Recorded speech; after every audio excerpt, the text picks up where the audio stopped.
Ray Kinsley yanked off her heels the second she stepped out of the chapel's side door, wincing as her bare feet hit the cool stone. "I swear if I have to walk down that aisle one more time with fake flowers and fake smiles, I'm going to scream." "You do realize it's not your wedding, right?" her cousin Harper teased behind her, still clutching her bouquet like it was a weapon. "That's what makes it worse." Ray wasn't bitter, at least not out loud. But standing in as maid of honor for her picture-perfect, cousin's picture-perfect wedding to a plastic surgeon with a jawline carved from marble was starting to feel like a slow form of torture.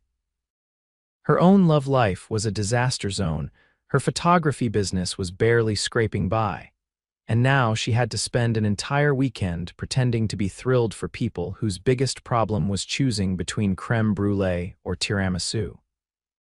She stepped into the courtyard, breathing in the warm California air when a man turned from the stone railing. He wasn't in the rehearsal. He wasn't supposed to be here, and he sure as hell didn't look like someone who blended into the background. The man wore a tailored navy suit that probably cost more than her car. His dark hair was stylishly messy, like he'd just run a hand through it, and his eyes gray, sharp, watching her like he knew something she didn't, locked onto her like a magnet. "I think you dropped this," he said, holding out a single white heel. Ray blinked. "You were just holding my shoe," he shrugged, casual like this wasn't weird at all. "It was lying on the stone. Thought you might want it back before you stab someone with the other one." "That's not off the table," she muttered, reaching for it. "Thanks." "I'm Xander Fields," he said, offering his hand, standing in for the best man. "Brandon got stuck in New York." Ray shook his hand, noting the firm grip and the expensive watch peeking from his cuff. "Ray Kinsley, maid of honor, professional shoe loser." He laughed, a deep, rich sound that made her chest tighten for reasons she didn't like. "Well, Ray Kinsley, you looked like you were escaping. Should I call someone? Only if you can get me out of this wedding with my dignity intact and a plate of mozzarella sticks." He tilted his head. "You're that desperate, you have no idea." There was a beat of silence between them, and she felt the air shift. His gaze dropped to her bare feet, then back up to her eyes, softer now. "You're not like the rest of them, are you?" She blinked. "The rest of who?" "The people in there." "Perfect hair, perfect lives, perfect lies." Ray narrowed her eyes. "You don't know anything about me, not yet." It wasn't flirtatious, not exactly. It felt more like a promise, and that terrified her. Xander didn't believe in fate. He believed in control, numbers, strategies. That's how he built his company from nothing and turned it into a multinational empire by 35. That's how he stayed out of the tabloids and away from people who wanted his money more than his name. But Ray Kinsley wasn't like anyone he'd ever met. She didn't care about his last name. She didn't ask what he did. She didn't even seem interested in anything other than escaping the wedding madness and getting back to her camera and her real life, which made her dangerous and irresistible. He hadn't planned to stand in for Brandon, but the guy had begged. Old friend from Princeton. And besides, Xander needed a break from boardrooms and mergers. He didn't expect to find a barefoot woman with wild chestnut curls and fire in her voice talking about mozzarella sticks like they were salvation. And now he couldn't stop looking at her. Later that night, the rehearsal dinner buzzed with champagne and small talk. Ray stuck to the edge of the ballroom, sipping sparkling water and trying to avoid the seating chart from hell. "Thought you'd be off dancing with your cousin and the rest of the Stepford wedding party," Xander said, appearing beside her. She glanced up. "And miss this riveting floral centerpiece?" "Never," he leaned in. "I have a proposition." She raised a brow. "You're not that kind of guy, are you?" He grinned. "I wasn't until I met you." She rolled her eyes but smiled despite herself. "What's your proposition?" "Come with me." "Where?" "Outside. There's a garden. It's quiet. No speeches, no photographers." "Just air." She stared at him, debating for maybe half a second before nodding. "You had me at no photographers." The garden behind the resort was quiet, lit by soft fairy lights and moonlight. Ray sat on a wrought iron bench, kicking off her heels again. "So, Xander Fields. What do you do when you're not rescuing women from bad centerpieces?" He paused. "Business, mostly overseas." She narrowed her eyes. "That's vague. I like it that way." You're not married, are you? No. Fiancé in the shadows, secret kids. Nope, just me. She studied him. You don't talk about yourself much. And you deflect every compliment. She looked down at her lap. If I let myself believe them, I'd get hurt. His voice was softer now. Who hurt you? She looked up, startled. That's not your business. Maybe not. But I'd still like to know. She hesitated. My ex-fiancé, he left a week before our wedding, said I was too much, too loud, too messy, not polished enough. Then he was an idiot. She laughed quietly, the sound catching in her throat. You don't even know me, I'm starting to. Inside the ballroom, the DJ's voice echoed as the first dance began. Think they'll make it? Ray asked, nodding toward the windows. Xander followed her gaze. I don't know, but I think some people are worth the risk. She turned to him. Are you? That depends. He stepped closer. Are you? Her breath caught. The air around them shifted again, charged with something magnetic. I'm not looking for anything, she said, voice low. Neither am I, he replied. But sometimes, what you're not looking for finds you anyway. He reached out, tugging a loose curl behind her ear, and for the first time in a long time, Ray didn't pull away. Ray stared at the worn notebook in her lap, the one she always carried in her purse in case a photo idea struck. But tonight she hadn't opened it once. She couldn't stop thinking about the way Xander had looked at her in the garden like she wasn't just another bridesmaid in another pastel dress, but something rare. Something worth seeing. She didn't believe in that kind of look anymore. A knock sounded on the door of her hotel room as she tucked the notebook away. She opened it cautiously, expecting Harper or maybe the wedding planner with another last-minute crisis. Instead, Xander leaned against the frame, holding 2 paper cups. Room service was a disaster, he said. So I bribed the concierge for coffee. She stepped back, surprised. It's past midnight. Exactly, he replied, walking in. The only hour when coffee feels like rebellion. She took the cup, suspicious. Why are you here again? I told you, I'm not great at small talk, but late-night coffee. I've got a degree in that. She sat on the arm of the sofa, watching him lower himself into the desk chair like he owned the room. You're persistent. You didn't say no. I didn't say yes either. Yet here we are, she sipped cautiously. It was strong, bitter, exactly how she liked it. You don't act like a guy who's used to being told no, she said. I'm not, he replied.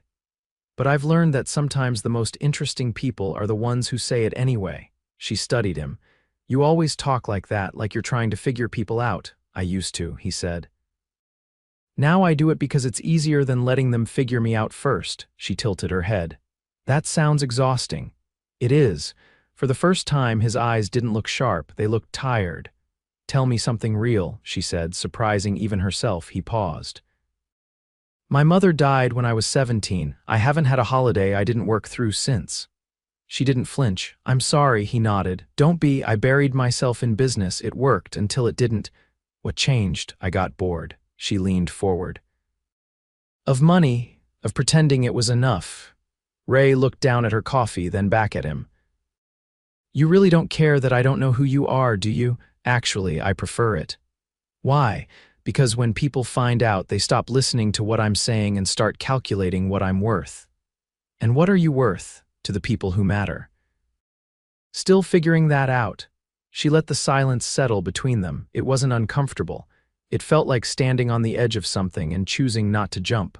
Tomorrow's the wedding, she said finally. I know. You think you'll survive it, he grinned faintly. Only if you're sitting next to me, she snorted. You're really not used to people saying no, are you? No, he said, standing, but I'm learning. He tapped her cup gently with his, eyes holding hers for just a second longer than necessary. Get some sleep, Ray. She watched him walk out, not bothering to respond, because for the first time in years she didn't feel like sleeping at all. The next morning, Ray stood in front of the mirror, tugging at the zipper of her bridesmaid dress. It was blush-colored, strapless, and as tight as emotional repression. Harper had chosen it, of course. There was a knock, more urgent this time. She opened the door halfway, dress half-zipped.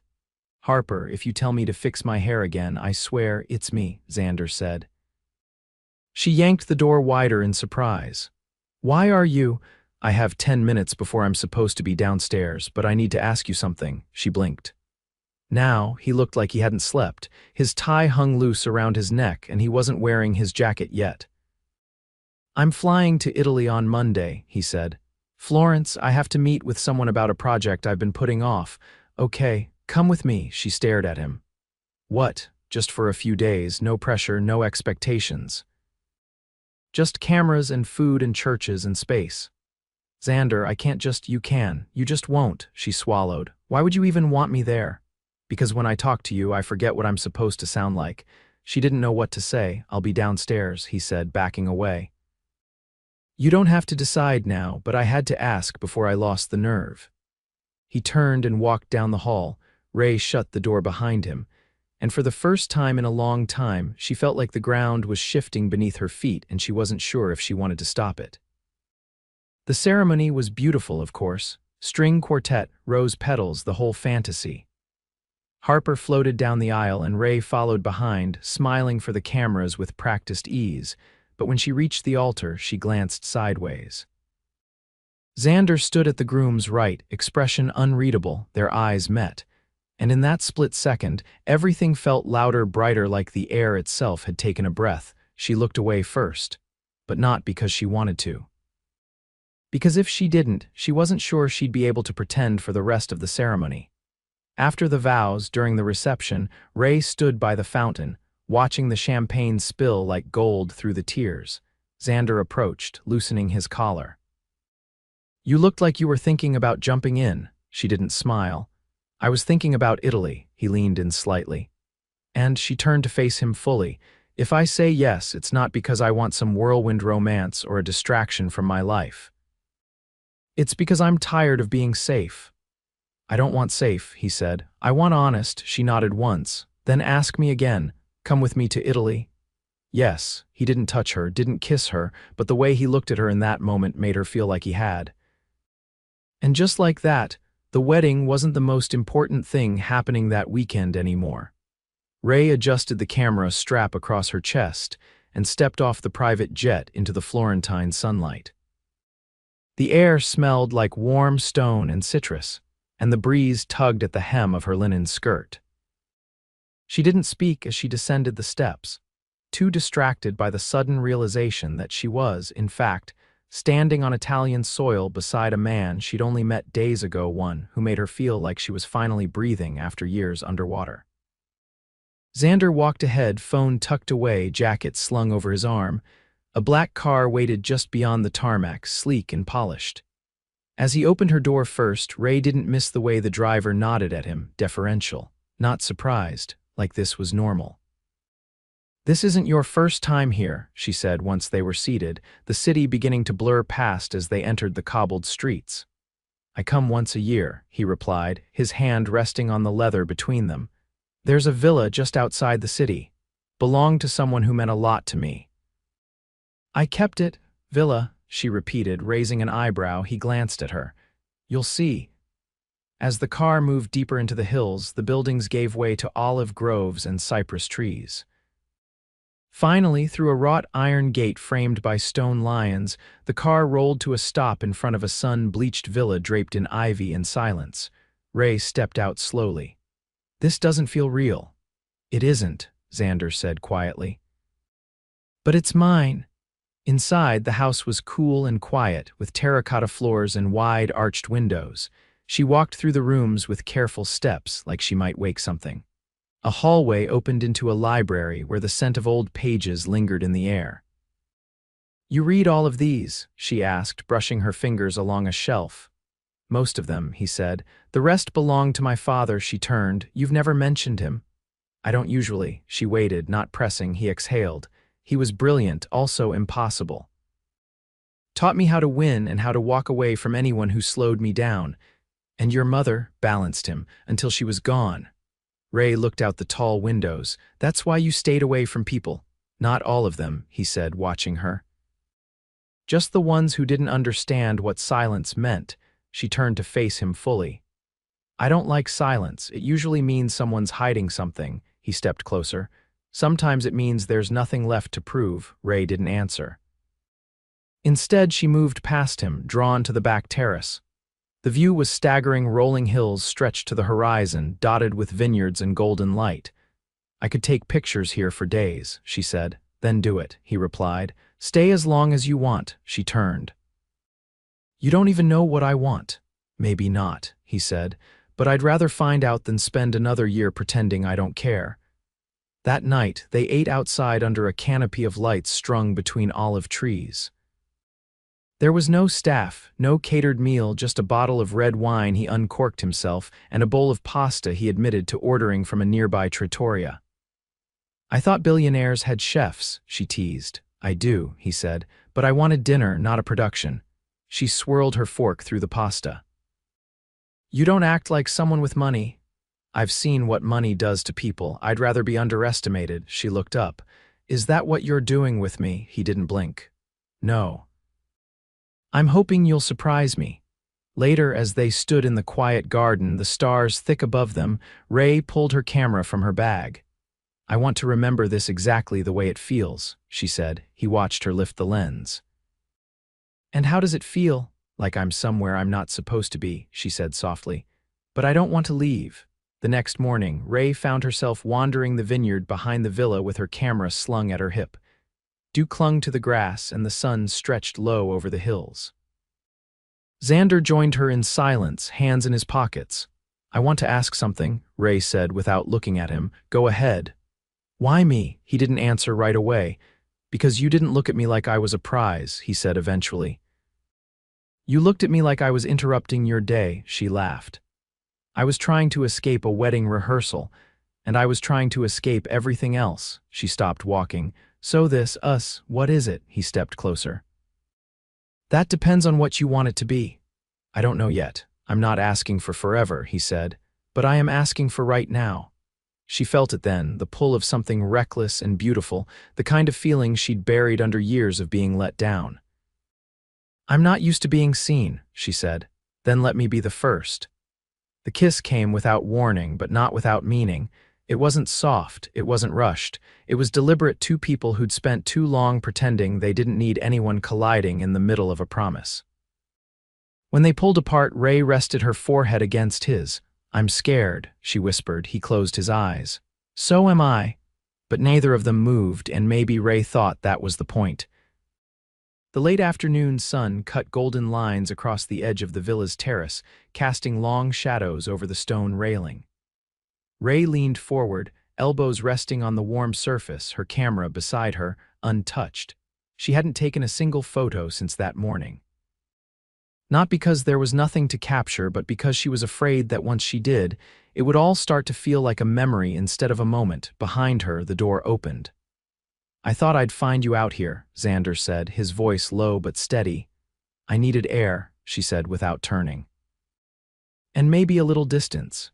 He stepped beside her, silent for a beat before saying, I didn't think I'd want someone to stay, not like this. She looked at him, but his eyes were on the horizon. You mean you didn't think you'd want me to stay? I mean I didn't think I'd feel something that wasn't calculated. He turned to her. You don't fit into any plan I've ever made, Ray, she exhaled, her fingers curling slightly over the stone. I don't know what to do with that. Neither do I. They stood there, the quiet stretching between them, threaded with things neither of them could name. I got an offer, she said finally. From a gallery in San Francisco. They want to feature my work in a fall collection. Xander's jaw tightened, but he didn't speak. I'd have to move, she added. At least for a while, he nodded once. You should do it. I didn't say I was going. You didn't say you weren't. She turned toward him. Are you telling me to leave? No, he said. I'm saying you shouldn't give this up for me. I won't be the reason you choose small when you deserve more. She studied him. You think I'd be choosing small if you stay here just because of me? He met her gaze. Yes, Ray's chest tightened. She wanted to yell at him, or kiss him, or possibly both. I don't want to go back to a life where I'm invisible, she said, but I also don't want to wake up 6 months from now wondering if this was just another temporary escape for you. It wasn't, he said, stepping closer. It isn't? Then tell me how this works. Tell me what happens when we go back. He didn't hesitate. You chase your dream, I run my company, and we stop pretending we don't belong in each other's lives. She blinked. You're proposing we try long distance. I'm proposing we stop building a future on fear, he said. I'll fly to San Francisco every week if I have to. You'll come back here when deadlines aren't breathing down your neck. We find a rhythm. We make it ours. What if it doesn't work? He reached into his jacket pocket and pulled out a velvet box. Her breath caught. No, he said quickly, seeing her expression. Not that kind of box, not yet. He opened it. Inside was a necklace, simple, elegant. A single gold bar engraved with a tiny camera lens etched at the bottom corner. I had it made last night, he said. Because I wanted you to have something that reminds you that this, he gestured between them, was real, no matter what happens next. She touched it lightly, then looked at him. You're not going to say you love me. I'm going to show you, he said. In every way that counts, starting now. The next few days blurred into something that felt both unreal and inevitable. They left the villa only once to visit a gallery tucked inside a stone building in the heart of Florence. Ray wandered the halls, speaking to the curator in halting Italian, while Xander stood back, watching her come alive beneath the soft light of the exhibits. That night, back at the villa, he found her in the studio space she'd claimed upstairs. She was barefoot, surrounded by prints she'd developed herself in the temporary darkroom she'd insisted on setting up. You're glowing, he said. I haven't felt like this in years, she replied, holding up a black and white photo of the vineyard at dawn. I didn't think I'd ever feel like this again. He stepped closer. You make me believe things I didn't think were possible. And you make me brave, she whispered. He kissed her, then not with desperation, but with certainty. As if anchoring himself to something he finally understood, the morning they left, Ray stood at the gate, the necklace around her neck, her camera bag slung across her shoulder. I booked a one-way ticket, she said. San Francisco first, after that, who knows? Good, he said. There should always be room for the unknown, she hesitated. And you, I've already cleared my schedule for the next gallery showing and the one after that. She laughed softly, emotion tightening in her throat. You're really doing this? I don't make promises often, he said, but when I do, I keep them. When the car arrived, she turned to him, her hand resting against his chest. I don't know what this is going to look like 5 months from now, a year, 10, he covered her hand with his. It's going to look like us, whatever that means. She kissed him once deeply before stepping inside the car. As the vehicle pulled away, she looked back. Xander stood beneath the arch of the gate, hands in his pockets, the late morning light casting a soft halo behind him. He didn't wave. He didn't need to, because what they had wasn't ending. It was just beginning, and Ray knew without fear, without hesitation, that she was stepping into something real, something lasting, something called love with the man who'd seen her, chosen her, and stayed. From a chance meeting outside a wedding chapel, to forever. The scent of fresh paint lingered in the air as Ray stepped back from the gallery wall, her palms streaked with charcoal smudges from hanging the final piece. Outside the tall windows, Market Street buzzed with early evening light and blurred taxis. Inside, the gallery was quiet except for the soft rustle of linen as assistants adjusted tablecloths and the muted clink of champagne glasses being placed on silver trays. She stood still for a second, taking it in her name stenciled in gold across the entrance, her photographs framed and perfectly lit, the culmination of years of saying yes to everything except herself. Until now, you missed a spot, Xander said behind her. She turned to find him leaning against the doorway, wearing a dark gray suit that made his eyes look stormier than ever. He held a small cloth and a bottle of cleaner and gestured toward the lower corner of her vineyard photo. Ray laughed. If that's your way of saying you're nervous for me, you're terrible at it. I'm not nervous, he said, walking toward her. I'm jealous. Of what? Everyone in this city gets to see what I already knew, he said. That you're extraordinary. She looked away, heart thudding in her chest. You're biased. I'm invested, he corrected. There's a difference. He handed her the cloth but didn't let go of her hand right away. His thumb brushed across her knuckles, and when she looked up, his expression was unreadable. You've been quiet since you landed, she said. Tell me what's on your mind. I signed over majority control of the European division, he said, her eyes widened. You what? I'm stepping back from the travel, the conferences, the boardroom battles. I've spent years chasing things that never held me the way you do. Ray stared at him. You didn't do that for me. No, he said. I did it for the man I want to be with you in my life. You just gave me the reason. She set the cloth down slowly. You're serious? I've never been more. A knock interrupted them. One of the gallery assistants peeked in. Doors open in 5, Ray nodded, then faced Xander again. I'm terrified. You should be, he said. Big things should be terrifying. But you're not alone. Later, as the gallery filled with people, curators, critics, buyers, and strangers who whispered her name with hesitant reverence, Ray moved through the space like she'd always belonged there. She caught Xander watching her from across the room, hands in his pockets, surrounded by no one, eyes only on her. After the final speech, after the last glass of champagne had been drained, she found him outside on the terrace, the city glowing behind him like a constellation. You didn't say what you thought of the show, she said, stepping into the cool air. I was too busy watching you. She reached into her coat and pulled out a folded piece of paper. This came during the opening. It's from Florence. He unfolded it, scanning the elegant script, his brows lifted. They want to feature our vineyard shots in an international exhibit, she said. Both of us. They want your name as co-creator, conceptual partner. He looked up slowly. You added my name. You didn't think I'd take all the credit, did you? I didn't think you'd want to tie your work to someone else's. I don't, she said, unless it's someone who changed the way I see everything. He stepped closer. You're still wearing the necklace. Every day, I've been carrying something, he said, reaching into his coat pocket. Thought I'd wait until the right moment.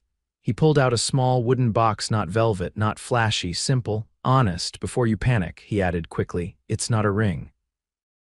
Yet, she opened the box to find a vintage Leica, sleek, black, and perfectly preserved. This was my mother's, he said. She used it in college. I've had it restored. I want you to have it. Ray felt the air punch from her lungs. Xander. I didn't know what it meant to share something that mattered, he said. Not until you. She closed the box gently, then stepped into his arms. I want a life with you, not just the stolen days and gallery nights, all of it. You have it, he said. Every piece. You still planning to fly back every week? No, he said. I bought a place here, a few blocks away. I figured if I was going to chase you around the world, I might as well start with your neighborhood. She pulled back just enough to look at him. You're moving to San Francisco? I already have. You're insane. I'm in love. It's practically the same thing.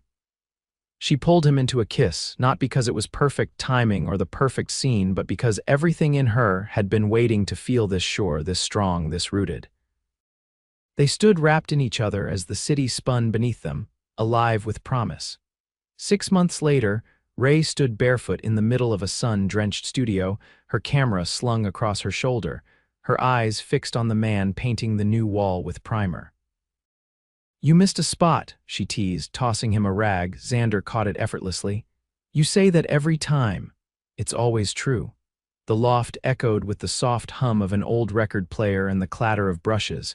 Their gallery was expanding. Their work was now sold in 3 countries. And last week, they'd flown back to Florence and walked the vineyard at dawn, hand in hand. Now they were home. A real one, together. Xander set down the roller and walked over, tugging her gently into his arms. You ever think about the wedding? She rested her head against his chest. Sometimes, mostly how glad I am I lost that shoe, he laughed quietly. You didn't lose it, I found it. Same thing? No, he whispered against her temple. It was the beginning. She tilted her head up. You ready for the next chapter? I'm already living it. And when he kissed her, there was no audience, no gallery lights, no grand terrace, just 2 people who had found each other unexpectedly, imperfectly, entirely. And this time, neither of them was going anywhere.